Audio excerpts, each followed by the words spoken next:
যতক্ষণ পর্যন্ত শেখ হাসিনা এবং তার দোসরদেরকে আইনের আওতায় না নিয়ে এসে দৃষ্টান্তমূলক শাস্তি নিশ্চিত করা না হচ্ছে, ততদিন আমরা রাজপথে আছি, রাজপথে থাকবো।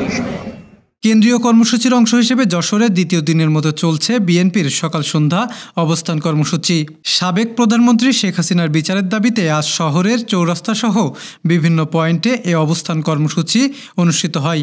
ছাত্র গণ আন্দোলনে উপর নির্বিচারে গুলি চালিয়ে গণহত্যাকারী শেখ হাসিনা এবং তার দোসরদের বিচারের দাবিতে এই অবস্থান কর্মসূচি পালিত হচ্ছে গতকাল ও আজকে।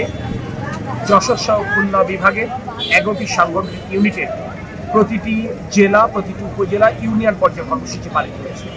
আজকে আমাদের যশোর শহরের 5টি স্পটে একযোগে কর্মসূচি পালিত হচ্ছে। আমরা যেখানে অবস্থান করছি সেটা হচ্ছে চৌরাস্তার মুখ, এছাড়া Khajura bus stand, Khulna bus stand, Chachra মুখ এবং সিভিল কোর্ট চত্বরে এই কর্মসূচি পালিত হচ্ছে।